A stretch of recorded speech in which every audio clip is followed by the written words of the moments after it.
Each week, as you know, I have a radio program. And I give away a student survival pack, courtesy of Chick-fil-A and Starbucks. And we loaded up with a bunch of goodies and some Bibles and books and, you know, popcorn and whatever I can get my hands on. And we blessed one student. This week I also gave away your husband's DVD. It was Valentine's week, you know, after the fact, you know, popcorn video, you know. That kind of rocked one young couple that I saw. But I did something else. I took my little Chick-fil-A coupons, my little free breakfast coupons I have, and in between a long set, I put an extended set on. I wandered out of the university studios into the lobby of the university, and I'm looking for people to bless. And I found as I was walking down this one corridor, this room of students that were just, you ever see someone tunnel in on a computer working on a project? That, you know, they got their little bag of chips, and I know these students that are in the communication wing, they don't eat, they live in this building. They'll get takeout, they'll bring pizza in maybe, they'll work all night. And I just walked up to a couple students and said, hey, have breakfast on me tomorrow morning. They're like, who are you? Why are you doing this? God loves you. Just take care of yourself. One of the kids turned around and said, hey, do you have a business card? And we started talking. We had a conversation. I shared Christ with that person. It requires us to risk being vulnerable with people. That awkwardness. That habita moment, you know, where you're standing there and you're like, I don't know how to say it. I'm like, you know, you have to be willing to risk something to get something. Now, where does that lead us? The letter I. The letter I is simply ignore the discomfort. Whenever you reach out to others, you will immediately feel awkward and uncomfortable at first. You won't have to look for excuses or barriers in taking the risk. Don't let it stop you. Love at first sight says that when relationships feel awkward, it's time to bail. Love at last sight says that's where the problem is. You know, we talked about the 3 stages. There's love at first sight, that puppy love, you know, that little attractional phase where, you know, it's like, oh, that little infatuation. Then there's that second look phase where you're like, ah, I've seen her now without makeup, you know?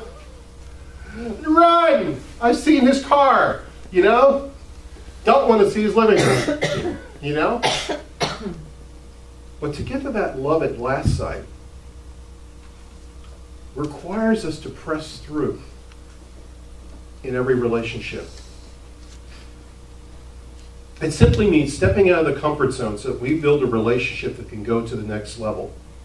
Now, you know, in a way, God did that for us. Think about it. This supernatural Son of God steps out of heaven, out of his comfort zone in the portals of heaven to this this imperfect and broken world. Because he loved us.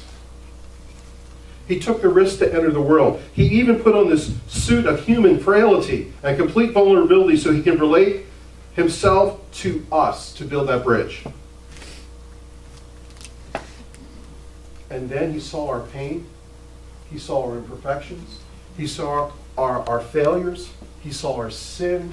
And he said, I'll do an exchange. I'm going to take it all. And you see, because of that, you and I need to live like that to others. The 4 men in our story did. They looked at all the hurdles they were going to face.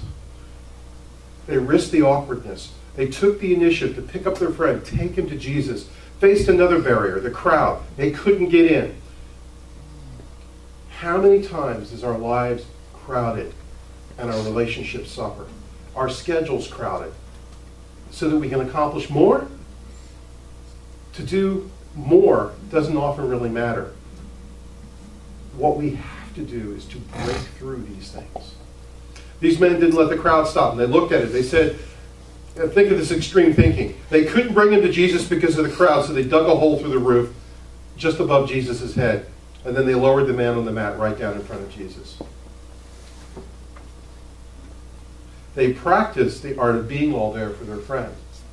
They practiced the art of acting intentionally for their friend. And then they were willing to risk the awkwardness. I want you to think about the relationships you have. Maybe it's with one of your kids. You know, a lot of times our kids are just like us. And that makes it awkward. That gives extreme discomfort because you're not quite sure how to figure you out. And now you're talking to a little mini you, you know? Or your spouse. Your spouse might be completely opposite of you. There might be things that you've discovered through the second look phase of that relationship with the spouse that you're not all that pleased about. But yet you're growing to love that person even more, and you don't want to offend them, you don't want to hurt them, you want to help them become all, you know, and you see needs, but you don't know how to approach the needs. Or you get a best bud, or several of them, and maybe one of them is going through that phase of driving the other 3 or 4 of you nuts. What do you do with that person? How do you have to be willing to risk those relationships to break through your personal discomfort zone. You see, it's easy to cut and run. That's why we have so many superficial relationships. That's why Facebook is so stinking popular. You don't have to see their location.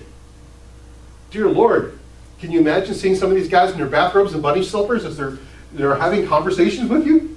No, you see whatever picture or faux picture that they put up there.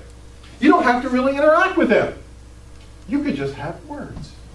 So you can put on your mask, your Facebook mask, and hide behind that and never really have a deep relation. It's a whole other thing to be at Starbucks at 6:30 in the morning having a cup of joe with someone who's unshaven, unclothed, shabbily dressed, who's really just had a hellacious night, you know, who's just dealing with stuff. And you got to look that person in the eyeball and talk them through what they're going through. By the way, that's what pastors do. Guess what? That's what ministers do. Do you know who's a minister?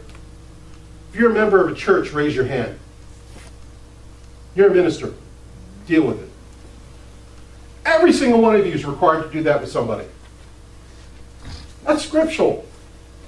We have to get through and ignore the discomfort. If I selectively, okay, I do have a call clearing, what do you call those machines that tell you ID machines? Caller ID. I have caller ID. And I do screen my calls. I do, at home. My cell phone is like, okay, I'm available. I will take calls. I will take calls at awkward moments. Why? Because that person is calling because they have a need.